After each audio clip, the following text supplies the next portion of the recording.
Clara Bennett never intended to spend her life in a mountain valley, hidden from the rest of the world. At 21, she had imagined towns, roads, and perhaps a small farm somewhere closer to civilization. Instead, she found herself crossing a narrow path between snow-covered peaks, while 3 wagons creaked slowly toward a settlement that barely existed on any map. When they finally reached the valley, spring was only beginning to loosen winter's grip. Snow still covered the higher slopes, while the valley floor revealed patches of dark earth and stubborn grass emerging from the thaw.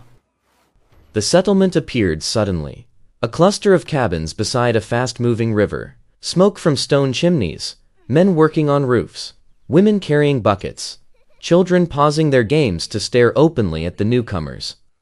People always counted new arrivals on the frontier. Every extra pair of hands mattered. Every extra mouth mattered, too. Her father, Thomas Bennett, had spent years searching for a place to finally stop moving. The moment he saw the valley, Clara knew he had found it. Within days, he claimed land near the western edge of the settlement.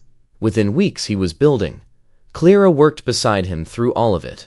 She learned how to seal cracks between logs, how to sharpen tools, how to split wood properly. Nobody taught lessons out here. You learned because something needed doing. Summer arrived quickly. Gardens appeared beside every cabin. The settlement moved with the focused energy of people who understood exactly how much work was required to survive a mountain winter. Slowly, Clara found herself becoming part of the community. Mrs. Parker once lent her a cooking pot when theirs cracked unexpectedly. Clara returned it 2 days later with fresh bread inside. The gesture led to conversation. The conversation led to friendship. Among the settlers, there was one man Clara noticed more than the others, though she rarely spoke to him. Samuel Cole. He attended every communal project. When a roof needed raising, he appeared. When fencing needed repair, he appeared. When the work ended, he disappeared again. Nobody seemed surprised by his silence. He moved through the settlement like a man entirely comfortable standing at its edge. He trapped during winter, hunted during autumn, lived alone, paid his debts, kept his word. Nobody knew where he had come from, and nobody seemed inclined to ask. Then late in August, everything changed. The evening had begun like any other. The sun dipped behind the mountains, painting the valley gold. Supper sat steaming on the table. Clara and her father spoke casually until Thomas suddenly placed his fork down and became unusually quiet. Clara immediately sensed trouble. Finally, he spoke. "I talked with Samuel Cole. He's agreed to marry you before winter." The words settled over the room like a weight. "You spoke to him before speaking to me?" "Yes." Clara looked away. Outside, she could hear distant voices from neighboring cabins. The ordinary sounds only made the moment feel stranger. "This country doesn't forgive mistakes," her father said. "Winter certainly doesn't.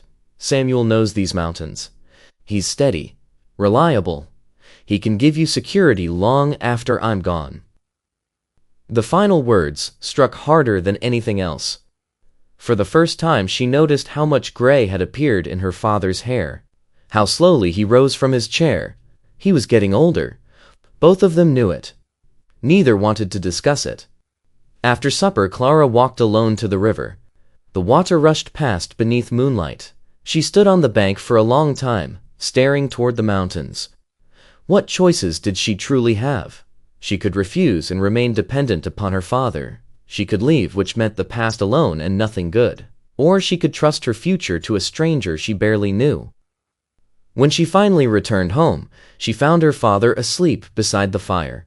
She stood quietly watching him, a man who had spent most of his life trying to protect what remained after losing too much. She wasn't ready to forgive him, but she understood him enough to stop being angry. In the morning, she gave her answer.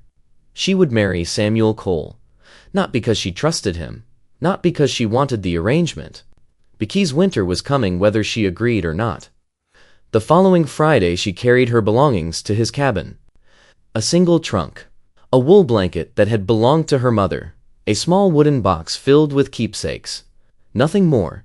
The cabin was cleaner than Clara expected. Everything had a place. A rifle hung above the fireplace.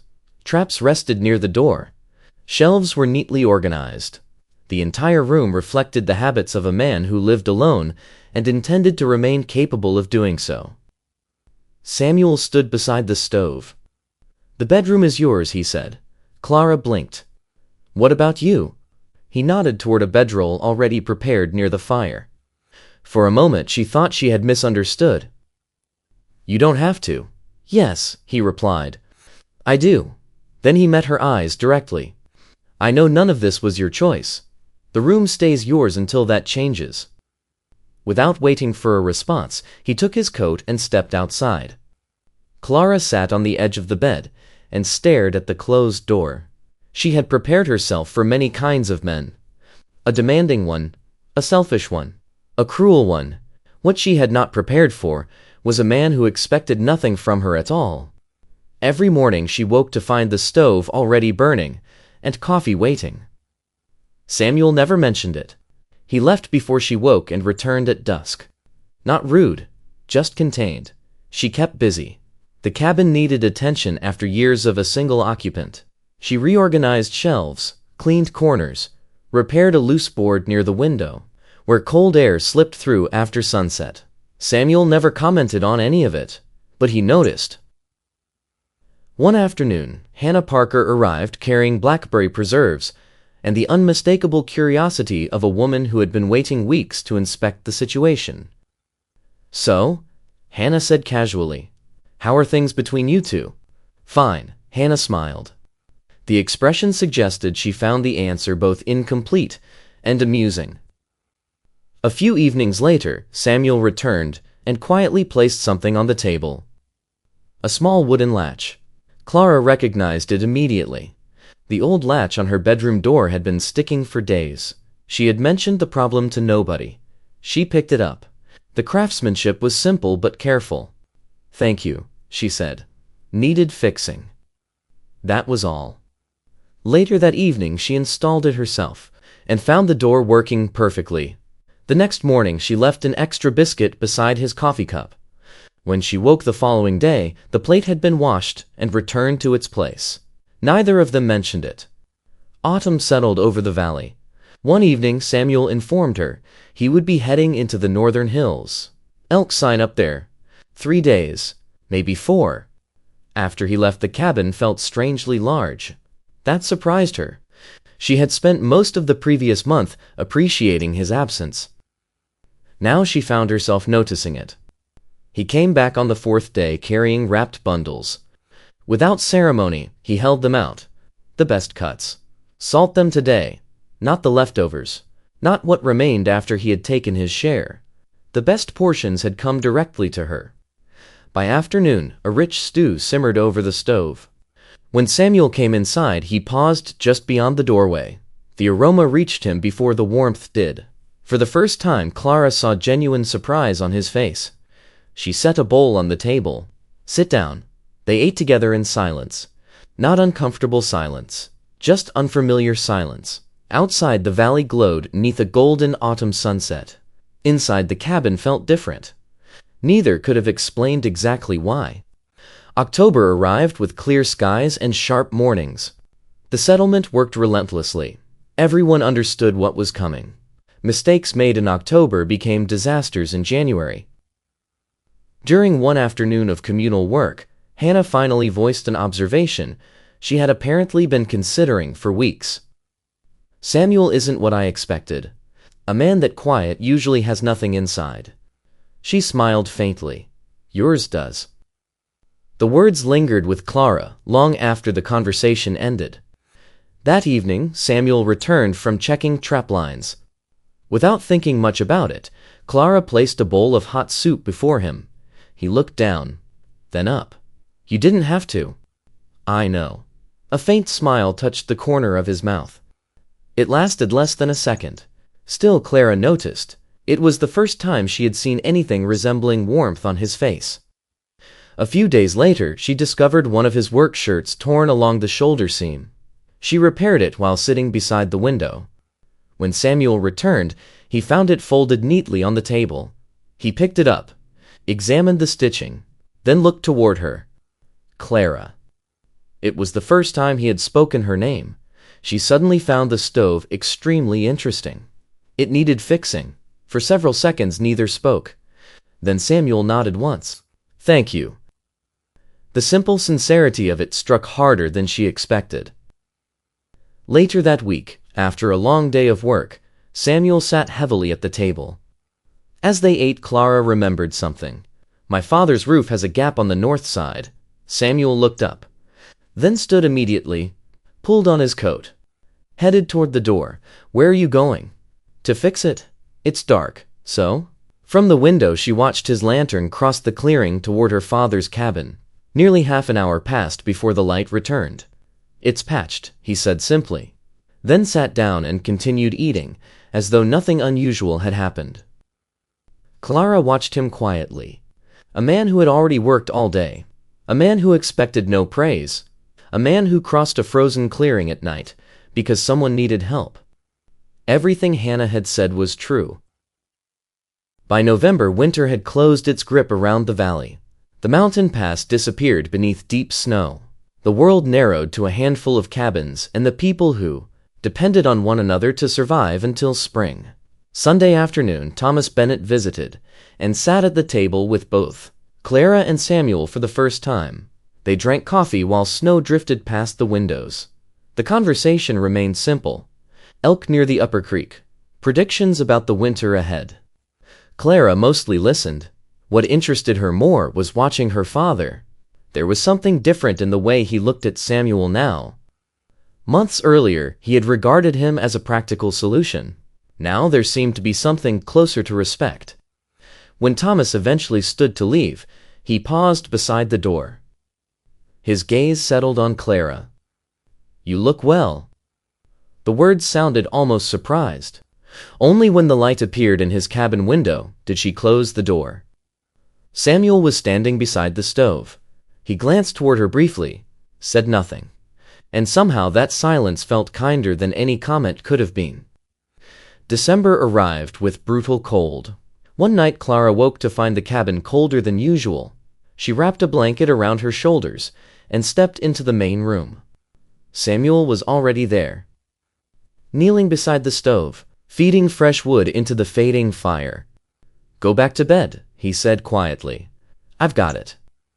For the first time she noticed how exhausted he looked. Not the temporary exhaustion of a hard day, something deeper, the accumulated weariness of months spent working without complaint, without rest, without ever allowing himself to stop. She returned to bed. But sleep did not come immediately. Instead, she found herself thinking about how easy it was to rely on someone steady, and how rarely anyone considered what that steadiness cost. A week later, troubling news spread through the settlement. The Dawson family had discovered water damage in their root cellar. Much of their stored food had spoiled. Clara learned from Hannah that Sam Miller had quietly delivered smoked meat from his own supplies. Enough to help the Dawsons through several difficult weeks. "He never mentioned it," Clara said. Hannah laughed softly. "Of course he didn't. He left it on their porch before sunrise and walked away." That sounded exactly like Samuel. Weeks earlier, such generosity might have seemed remarkable. Now it simply felt consistent with the man she had come to know. Her father mentioned another example during his next visit. "Samuel stopped by yesterday. Fixed the latch on my shutters." A pause. He stayed for coffee afterward. Samuel had never mentioned the visit. Apparently, he saw no reason to. Then her father said something that stopped her completely. "He came to me a few weeks after you moved in, said to leave you alone, said you deserved time, that nobody should pressure you into accepting a life you hadn't chosen." Silence filled the cabin. "He said that?" Thomas nodded.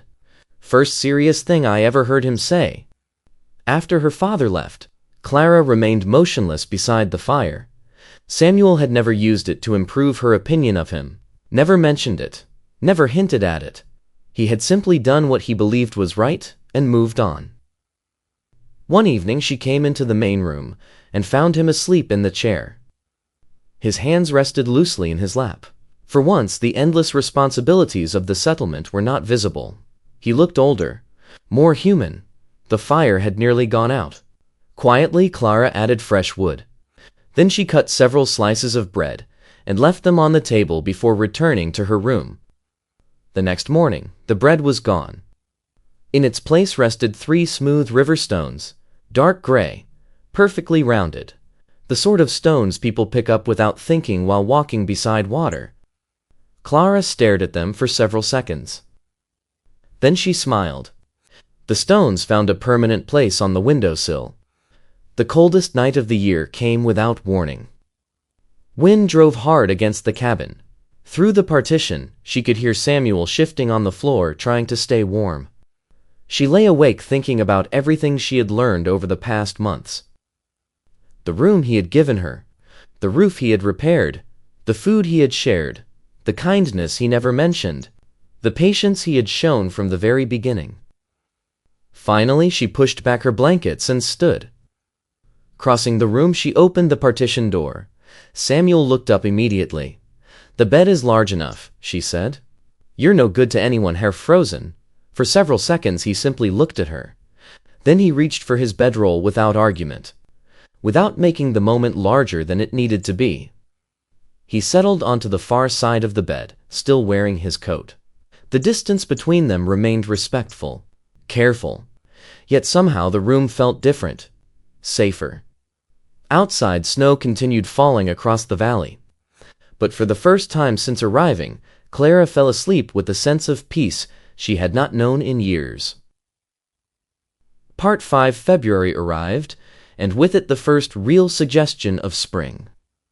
The cold no longer felt endless. The daylight lingered a little longer each evening. Life inside the cabin had changed. Not suddenly, not dramatically. The changes had arrived one small moment at a time, until Clara realized they were no longer living like strangers. Conversation came easier now. While she cooked, Samuel often sat nearby, repairing tools. They spoke about ordinary things: the weather, the families in the settlement, whether the river would break free before April. One morning, while pouring coffee, Clara asked a question she had wondered about for months. "Where did you live before you came here?" Samuel looked up. "Far East." She waited. He offered nothing else. Everyone in the valley carried old stories. Some were willing to share them. Others weren't. Out here, people learn to respect the difference. "That's not much of an answer," she said. "It's all I've got." The corner of her mouth lifted. For some reason, that was enough. A few minutes later, she handed him his coffee. "You make better coffee than I do." Samuel looked down into the cup. "I don't measure." Clara laughed. A real laugh. The kind that escaped before a person decided whether to allow it. Samuel stared at her. Then a genuine smile appeared. Not the faint, almost smile she had seen before. A real one. It transformed his entire face. Near the end of February, while mending clothes beside the fire, Clara finally asked the question she had avoided for months. "Why did you agree when my father approached you?" Samuel was quiet for several moments. Because he was worried. He wasn't wrong to be. He turned a piece of wood in his hands. "I told him it wasn't his decision to make." "And yet you still agreed." Something almost vulnerable appeared in his expression. "Truth is, I wasn't exactly eager to say no." Clara raised an eyebrow. "No?" A faint smile appeared. "No." For several seconds neither looked away. Then Clara shook her head and tossed a folded piece of cloth at him. Samuel caught it without looking up, and for the first time she heard him laugh. Low and brief but real. March arrived with melting snow. The roofs began dripping.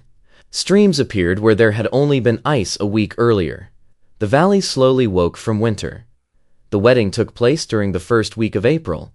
The pass had finally opened. The entire settlement gathered near the river. Someone brought a fiddle. The atmosphere felt less like a formal ceremony and more like a celebration of surviving another winter.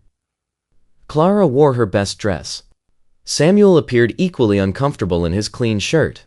The sight nearly made her laugh. As the words were spoken, Clara realized something important.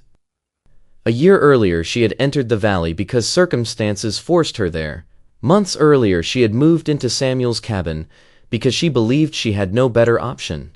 Now standing beside him beneath the spring sky, she was making a choice. Her own choice. Nobody was deciding for her. When asked for her answer, she gave it without hesitation. Yes, Samuel answered a moment later. His voice carried the quiet confidence she had come to know so well. In the crowd, Clara spotted her father standing with his hat in his hands. Relief was written across his face.